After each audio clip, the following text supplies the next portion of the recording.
Hi everyone, this is Debra and welcome to Conscious Communication Games.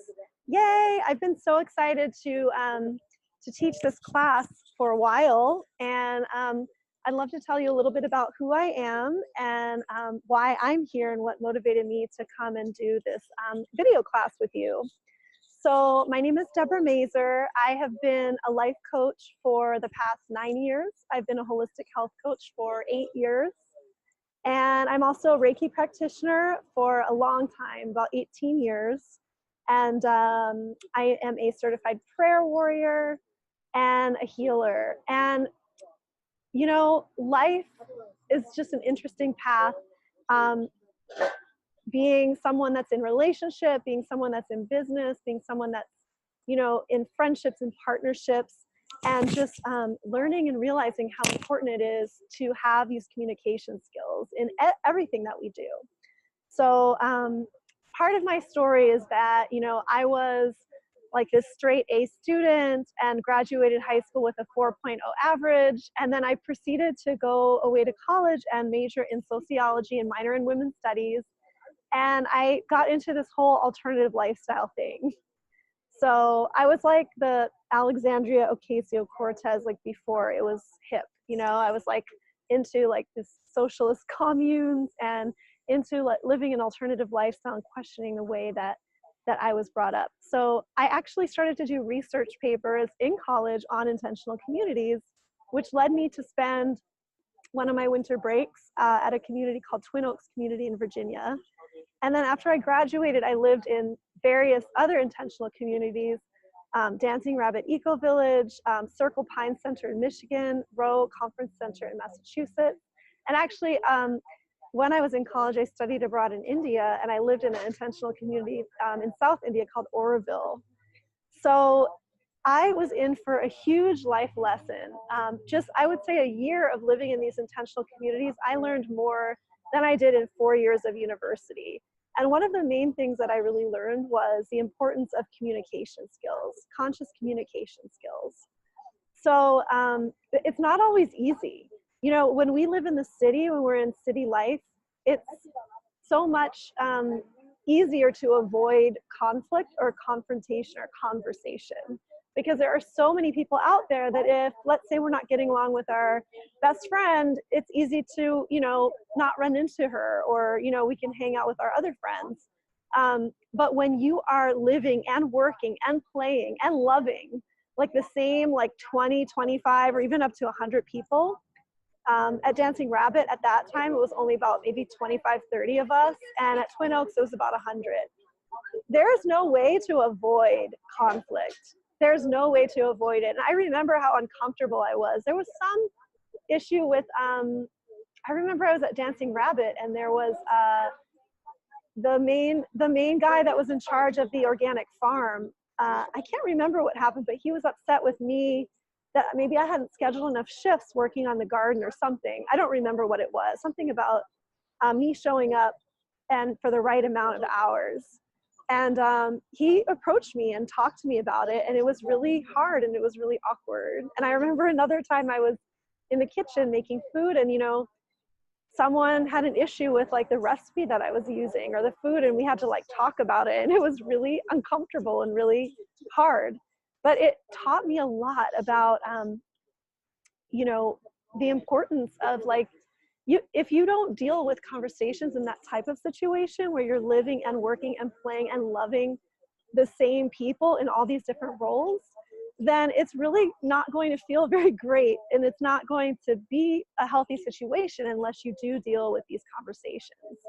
And likewise, you know, my experience living in intentional communities taught me a lot about creating my own ritual, creating my own reality, and again, you know, letting go of social expectations and norms to really create, you know, my own culture and the way that I want to live. So one of the reasons that I'm such a free-spirited dancer, and one of the reasons that I tend to have like outrageous, you know, birthday celebrations for myself, and one of the reasons that I love to bring community together in gatherings, is because of my experience being so liberated in these utopic experiences. you know, where we could dress however we want, we could dance however we want, we can, you know, create whatever kind of a ritual or celebration or event that we want, because it was really up to us to create our own, rather than go to something that someone else had created for us in terms of events and rituals. So anyway, I wanted to share a little bit about my background. Today we're going to be covering a lot of different topics. So relationships, communication, friendships, housemates, you know, spouses, romance, dating, sex. Like, there's so many different ways in which we interact with people and that we have an opportunity to communicate. So let's start with a foundational piece, which is active listening, or it's also called reflective listening. They're pretty similar. There's like subtle nuances, but so active listening and reflective listening.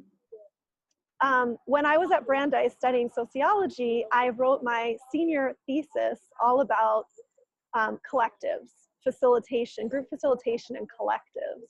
And so the idea in collectives is that, you know, there's no hierarchy, there's no like quote unquote leader, but people take turns, you know, in place of these leadership positions, and really everyone's given a chance to have the power in the group, and everyone's voice is held, you know, with equal weight.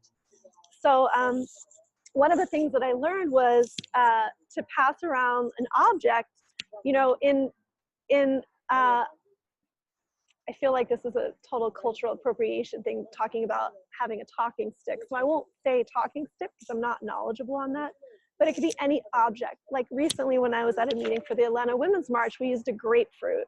We passed a grapefruit around, and when you were holding the grapefruit, it was your turn to speak. And if you were not holding the grapefruit, it was not your turn to speak. And so the idea with active listening is that we allow each person, when they're the speaker, we allow them the floor, we allow them the space, we allow them the voice. And this is especially important when we think about race and gender and sexuality, and the people that are historically and societally not given the floor or not given the voice as much. It's really important for us to be able to tip those scales and to allow those people to have more of a voice in groups. So whether that's women or people of color or queer, trans people, whatever that is, we want to be conscientious of that as well, not to be like over talking and taking up too much space in the group, right? Like being aware of how much space we're taking up, and, you know, allowing everyone to have an equal voice. So anyway, having an object, whether it's, you know, when last time I lived in a community house, we had a fake microphone. It wasn't real, but we would pass around the fake microphone, it had glitter on the top. And whoever had the microphone, it was their turn to speak. And everyone else was practicing active listening. So what is active listening? Active listening is when you are leaning into the conversation to really make an effort to try to understand and hear what the person is saying, what they're speaking. So you're not distracted. It's like, you know, sometimes we'll be on the phone with a friend and we're doing like 10 other things. This is like a situation where you're really leaning into the conversation and you're not having these distractions, but you're really leaning in to listen and make sure that you understand and hear what the person's saying, that you are making an effort to understand and to ingest, you know, what it is that they're sharing. So in active listening and reflective listening, well, I'll say in reflective listening, you know, one of the techniques is that we can actually, if a person is speaking, let's say they have the microphone or the orange or the grapefruit or whatever the object is, and they're done their piece, you know, one thing in reflective listening is that we repeat back what they said to see if we understood it correctly. So let's say that I'm living in a house with friends and I'm really upset that everyone's leaving their shoes all over the floor. So, you know, I would say, you know, I'll talk about this later, but like in nonviolent communication, I'd say, you know, when I saw the shoes on the floor, I felt, you know, upset. I have a need for order and harmony in the home. My request is that we can put the shoes away, you know, so I might say that. And in reflective listening, another person that heard me might say, okay, Debra, it sounds like what you're saying is, you know, you have a need for order, and when you see the shoes, like it's upsetting to you, so you really want us to put them away. Is that right?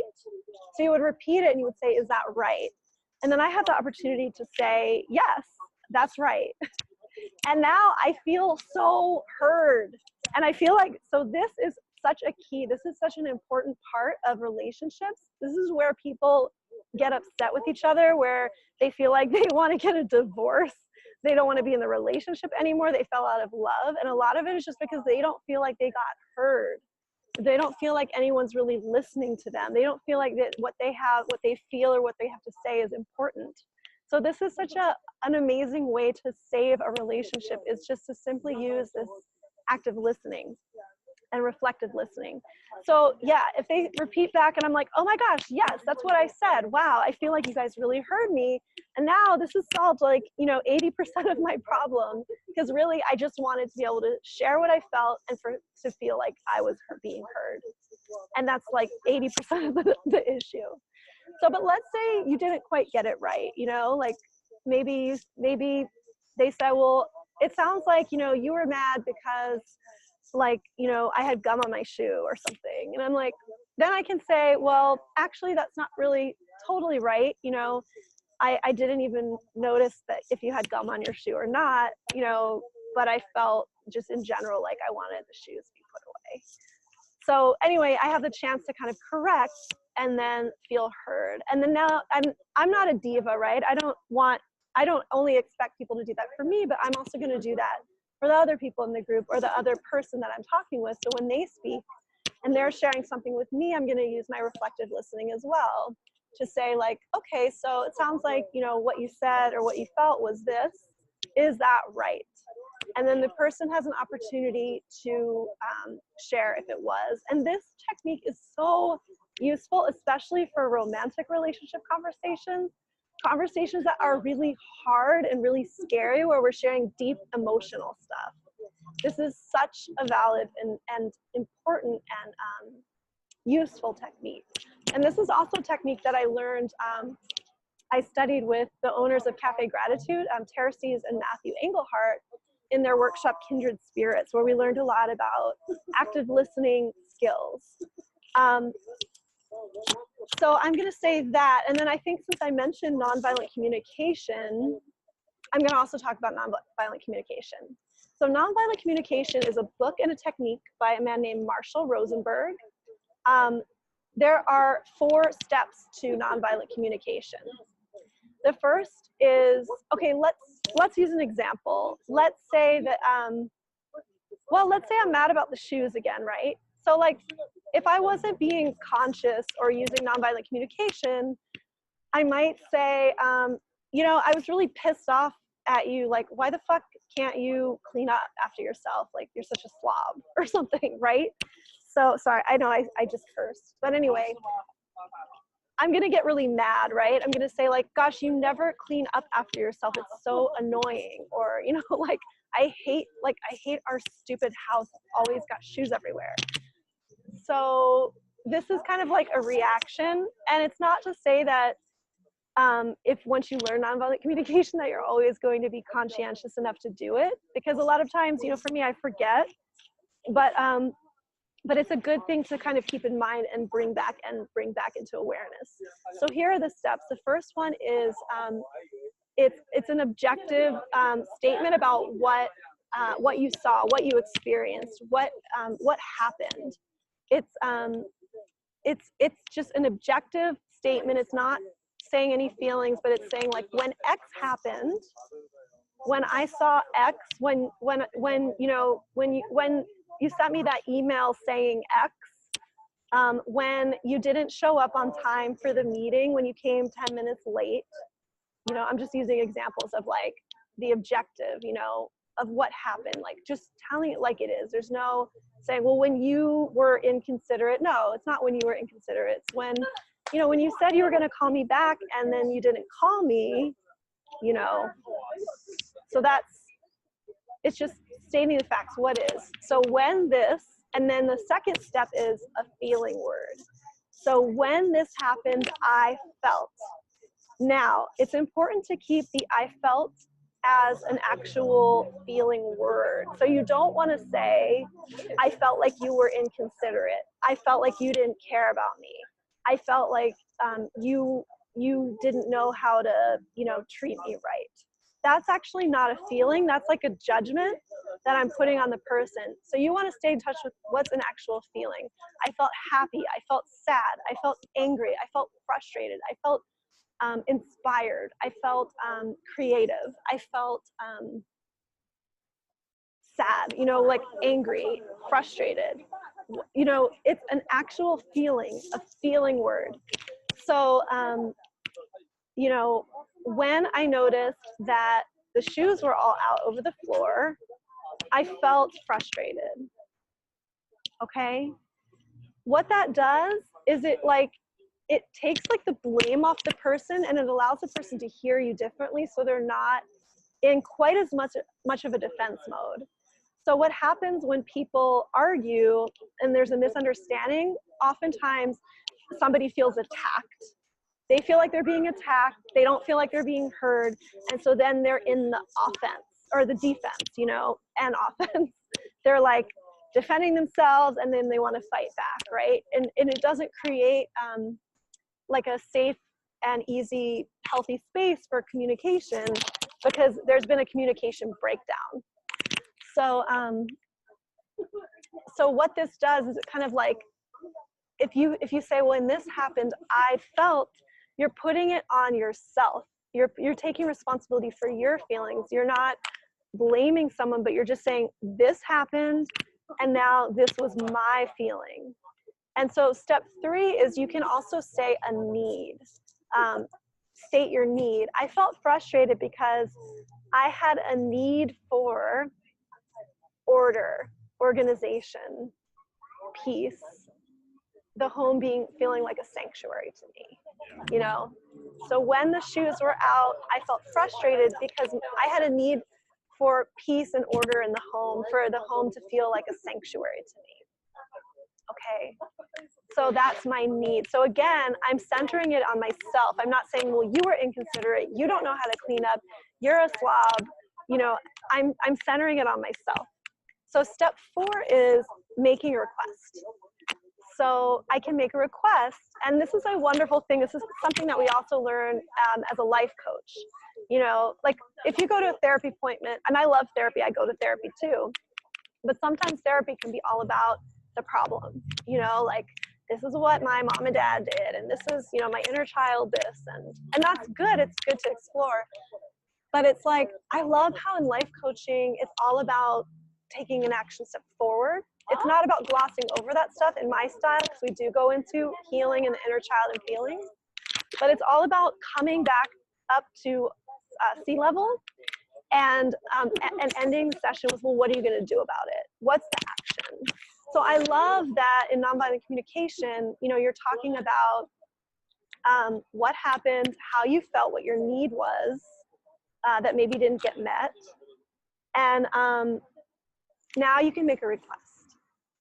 So my request would be, what's your request? My request would be like, every Friday that we clean the living room together for 20 minutes, with playing fun music or something. Maybe that's my request. And it can be an outrageous request. So tying this nonviolent communication back into some of the techniques that I learned from Teresies and Matthew Engelhart, they also talk about making requests, which I love. So when you make a request, the person has the opportunity to say yes or no. And you can make an outrageous request as much as you want. And if the person doesn't agree to it, then maybe there's a different kind of request that the person would agree to. And so it's about coming up with something to where you get to a place where the person can agree that, yes, this is something that they agree to, that they would like to do. So, so anyway, I love making requests. What else do I want to say? This can be something really fun. I know I mentioned, communication with sex. So this can be a really fun thing with sex. a lot of times, and I know sex is kind of a hard topic sometimes for us to talk about, but a lot of times with sex, you know, I know for me in the past when I was younger, like the experience is kind of like you cross your fingers and you hope that the other person is going to do what feels good to you, right? But not necessarily letting them know what I like or what I don't like. Can you go a little bit to the left? Can you go a little bit to the right? This is what I like. This is what I don't like. So I loved the idea of making requests when it comes to sexuality and partnership, because I can say, well, I'd like to make a request. Would you do this with me? Would you be into doing that with me? And the person can say, yes, I feel that would be really fun to explore, or I'm not really sure, maybe, you know, I'm not sure if I feel comfortable with it. Or they might say, you know, no. Especially like when dating, I think this is also kind of ties into that, because, you know, some people, they don't want to do all these sexual things right away. Like, you know, some people, they want to get to know each other first. They want to see what the compatibility is, you know. So like I've even said on dates, you know, I'd be open to kissing, but I don't think on the first date that I want to do more than that, right? I mean, it just depends like on the person, on who you are and what your boundaries are. But to be able to say like, so no, you know, I'm not going, if someone said, well, would you want to have sex with me on the first date? I might say, I don't feel comfortable with that, you know, no. But I would be into this, or like, you know, I would be into like holding your hand, but not kissing you, or I would be, because maybe you just don't know and you're still getting to know the person. And I think so much in this culture of like Tinder and online dating and all these things, especially for young people, that there has become this expectation or pressure that we have to have sex right away. And there's not always an honest and open communication and a making of requests. So anyway, making requests, and you can like, say if you have a partner and you can make like 10 outrageous requests and the person say, no, no, no, no, no, no, no, no, no, no, no, no. And the person can say no. And I loved what, I remember what Terces and Matthew said during the workshop. They said, if you're not getting, I can't remember, I think they said if you're not getting like 3 no's a day, then you're not playing a big enough game in life. So this was fascinating. It's like really just asking for things, like asking for what it is that we want. And this can be profound and life-changing, especially for, you know, as women and just as people in general, that we may be empaths or people pleasers. The idea of actually owning and claiming what it is that we want and asking for it. So one example that I have is right now I'm doing an interview series on YouTube. So I have so many people in mind that I would love to interview. So it's a practice of reaching out and asking. Not everyone's going to say yes, right? But at least I'm trying to play a big game by asking, and maybe I'm gonna get my 3 no's a day, but I'm going to continue to ask. So, I mean, this can look like a lot of things. This can even be just about you and your own relationship with yourself, you know, in your own life. What are your bucket list items? What would you love to do? How would you love to express your creativity, your sexuality, your sensuality? How would you love to express your purpose in this life? What kind of friendships and relationships would you love to have? Could you be the one that initiates, that invites, that asks, that requests something from someone else? So this is exciting. And of course, you know, we don't want to be inappropriate, right? Or cross boundaries. Like, of course, you know, if I was out on a first date and I asked someone to do some really deep thing that was obviously, with using my intuition, like way too much to be appropriate, you know, that might kind of make someone feel unsafe or uncomfortable. So I want to be mindful as well. But at the same time, I want to own my power and to be able to make powerful requests in my life. Oh my gosh, there's so much. I'm looking at my list and I'm looking at the time, and I don't think I have it on here how long I've been going. But I'm gonna keep going, and I'm gonna move on to the next thing. Let me see.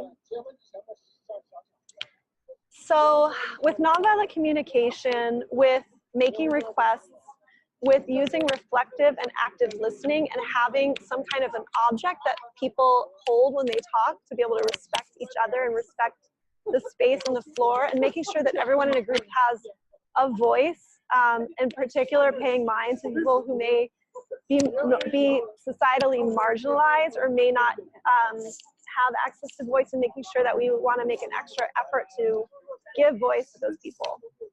So whether that's like women, people of color, queer, whatever that is, we want to make sure that we're being mindful that everyone has a voice and that people are being heard, that no one's talking over or interrupting.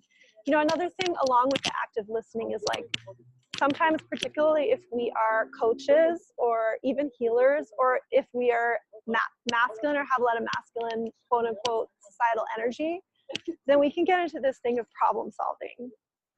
And I can even be this way sometimes as an intuitive reader, where, you know, when I do intuitive readings, people are asking me for my insight, my intuition. So they're talking to me, but then I'm, you know, sharing, well, this is what I see, and this is, you know, what I suggest. But a lot of times people really just want to be heard. And this is something that is a wonderful part of the co-counseling community. I don't know if any of you have heard of co-counseling, but it's this wonderful organization where people for free, they just trade being an active listener and being the person that gets to communicate. So it's a way of counseling where you're not a professional, but it's just the idea that just being able to talk uninterrupted and to have someone actively holding space and listening to you is so incredibly healing in and of itself. So many times we actually have the answers that we need within ourselves. So many times we can look to others to want to get advice or solve our problems. You know, and I find this too, even when people come to me for readings, not to say that I don't love giving readings, because I absolutely love it. But oftentimes I will remind people, you know, you already know the answer. You already know, it's your inner voice. And if you take the time to really get in touch with that through journaling, through meditation, through talking over with someone, and not asking for anyone's opinion, but just having someone holding that space to actively listen to you, oftentimes you'll uncover your own gem, your hidden gem, the treasure within you, which is your own truth and your own clarity around a situation. So I do want to just emphasize this idea of listening without problem solving. And I know it can be hard for some of us because we just feel like we know what the person should do. Let's say if I'm talking about, you know, someone that I'm dating that I've just been having problems with over and over and over again. And I'm talking to a friend about it. Now, this friend absolutely has the right to set a boundary with me. Like, if they don't want to hear it, I'm being an energy drain to them. They really don't owe me anything. So I honor that. But let's say that they're my friend and they like listening and they want to listen. You know, in some ways, it's better for me to really come to my own truth than have them say, well, girl, why are you even with this person anymore? You've already complained about this like 17 times. You know, and it's okay for them to say that. But it's like, if I can get to that place within myself where I'm like, something has clicked within me and I realize it through just speaking my own truth, and I'm ready to really leave this relationship and break up with this person, now I am in so much more of a powerful position in my life than if someone else told me what to do. Does that make sense? Now, again, not to say that there's something wrong with being a friend that, you know, sometimes holds, you know, a friend accountable. But a lot of times too, what I love to do when I'm communicating is I'll make a request before, you know, I'll say, would you be willing to listen to me? And if the person says, yes, I would love to listen to you, then I could make a request. I could say, after I share, I would love to hear your feedback. I'd love to know what you think about this, what your insight is.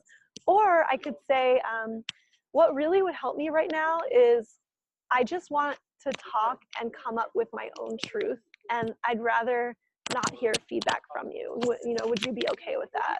And the person can say yes or no. So anyway, just pointing that out as another thing. All right, looking over my list. I've got a couple more topics. One is how to structure a meeting, whether that be business meeting, a house meeting, or a relationship love meeting, or a money date. A money date is a term that I got from Barry Tessler Linden. She's the author of The Art of Money. She's like a money healer. And I've read her book and I've taken her program. She talks about having a money date with your partner. So let's just go into this. Let's go into the next topic here of meetings. And then after that, I'm going to end with some really fun and playful exercises that you can do with friends and with partners and with family members and people that you love. So here's what usually oftentimes can happen that can lead to frustration. You're in your house and you're in the middle of something. Let's say you've got 5 minutes, you're trying to run out the door to work. And your partner says, oh, by the way, we've got this bill to pay, or by the way, like I want to talk to you about our kids or something, but you're like running out the door, and it can be really frustrating and kind of take you off track. If you're at home, for me, sometimes like I'll work from home. So if I'm in a workflow, if I know I have a client in a minute, I don't want to necessarily get all sidetracked and pulled into some relationship drama right now, or even not necessarily that it's drama, but a conversation. So what I've found is that it really works best to actually schedule a meeting, to schedule a time when you can talk, to say, hey, I was wondering, I would love to check in with you about our relationship for 30 minutes or an hour. Could we schedule something? Maybe, when do you have time? Maybe we could do it, on Friday. And ideally, I love to do this kind of thing, talking about relationships and checking in. I feel like once a month is really healthy, actually. Could even be more often, depending, depends on the structure of your relationship too, and how long you've been together. For new relationships, you're still figuring things out. I think it's great to have regular relationship check-in. It could even be like once a week in the beginning, or once every 2 weeks. The other thing I'll say is, like, for people that have a non-traditional relationship structure, let's say that you're polyamorous, non-monogamous, I feel like these kind of things, they require more of a devotion to regular, healthy, and honest, conscious communication. So you cannot pretend to have an open relationship and be dating other people and have it be like a new thing that you're figuring out, and not be devoted to having a regular check-in with your primary partner. It's not going to work. Communication is the bedrock and the foundation of having a healthy, open, or non-monogamous relationship. So that's really, really important. And you want to schedule relationship dates, relationship meetings. It can be scary. It can be scary because we have a fear that, oh my gosh, we're going to lose the person if we say something that they might not want to hear. We can even be worried about our own feelings. I really like you, but I'm not sure if I want to get married, or, I really like you, but I also attracted to someone else, or I really like you, but I have these fears coming up from my childhood and from past relationships. It's like a lot of times we don't want to rock the boat. We're scared of losing what we have. But what can often happen is that this open and honest communication can lead to so much more intimacy and so much more beauty in the relationship. It can really be truly just so beautiful and so special. And so I encourage you to have the courage to try doing relationship check-ins. So check-ins about the relationship. Now you can also have what I said, like a money date. So relationships have different components, especially if you're in a domestic partnership, and even more so if you have kids, right? So there's talking about the relationship itself. There's often talking about household chores and just things around the house. There's talking about, raising the kids. There's talking about money. There's talking about sex. There's all these different things. And what we often do is we lump these things into one category. And then we get really overwhelmed. We're like, oh my gosh, the relationship's not working. Like, things are crazy. There's drama. It's a mess. I've got all these feelings. But if we actually can break it down and categorize, like one of my previous partners, like, we also had a side business together. So we would have to have a meeting about the side business, and that's separate from us talking about our relationship or talking about cleaning the house or getting a repair person. That's different from talking about sex, it's different. So these are different conversations, and they can be had in different times. One thing about sex is you want to try to not have a huge sex conversation when you're in the bedroom. I mean, it's a beautiful time to do that. You can do that, and it can be a beautiful time, but it can also be amazing to actually take our feelings and our experiences outside of the bedroom and process them outside of that moment, when it's not likely to bring up really intense, heightened feelings, because the feelings can be more heightened, like, you know, during the moment when you are experiencing and sharing sexuality with each other. So to take those conversations outside and to have a separate talk about it, you know, hey, I really loved, you know, the other day when we were experiencing this, when you did this, I love doing this, you know, what would you think about trying this? So it's like you can kind of talk about it outside, and then when you get back into the bedroom, you're not, you know, in the middle of some really intimate act, and then you're having this whole like, breakdown around communication. And again, not to say that you can't, because I think actually communication during sharing sexuality is also very healing, because sharing sexuality itself can bring up a lot of emotions and a lot of chances for healing. And I think it can also be very beautiful, and it's important to be able to be present with each other. And this is a whole other conversation, but especially around sex and intimacy, because it does bring up emotions. And it is important, you know, when you're choosing a partner and choosing even just a sexual partner, if you are someone that really values emotional processing, and that it's important to partner yourself with someone that also values that, because otherwise there's going to be a disconnect. Can anyone relate? Any dating mishaps there? What else do I want to say? Because I'm going to have to get off this call in just a moment. Let me just check my time really quick.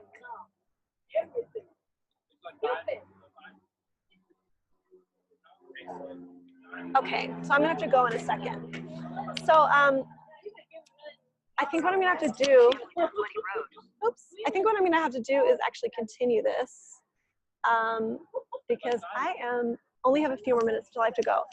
But let's just say this. So it's important to create these meetings, whether it's with your partner, whether it's housemates. I've had housemates before where we have a separate meeting for household chores and house business. And then that's once a week or once every 2 weeks. And then once a month, we have a meeting called an interpersonal meeting. And an interpersonal meeting is a meeting where we actually talk about our relationships with each other. And again, this is such scary territory, but if you really bring your tools in of the nonviolent communication, of taking ownership for your own feelings and your own needs, for making sure that you pass the object and give people the floor, and that we're actively listening to one another, it can really be a chance for a wonderful breakthrough. And I want to say also with relationship, it can be so scary to go there, but let me tell you, it brings you closer together with a person. And if the honesty leaves you apart, honey, it wasn't meant to be anyway. Hate to break it to you. Otherwise, you're just living a lie, you're glossing it over. So I believe honesty really points the way and leads us to where we truly need and want to go in relationships. So I'm going to have to end here, but I am going to pop back in and talk about part 2 will be the support that you need to how to structure a meeting, how to structure it, you know, including like gratitude and appreciation, visioning, action steps and follow-ups. So I'm going to go through those steps. And then I'm also going to talk about some really fun games that you can play, such as gratitude, best day ever, feeling word, Kai Lego, scripting, and manifesting. So I think that is it for today. I'm trying to think if there's anything else. I'm going to stop here because I have to go. And I'm talking, I guess I have a lot more to say than I realized. So I'll see you in part 2. And thank you so much for listening. And I would love to hear your feedback and how this information shifts things in your relationships. All right. So I'm Debra. You can visit me at debramazer.com. And thank you for watching this part 1 of Conscious Communication Games.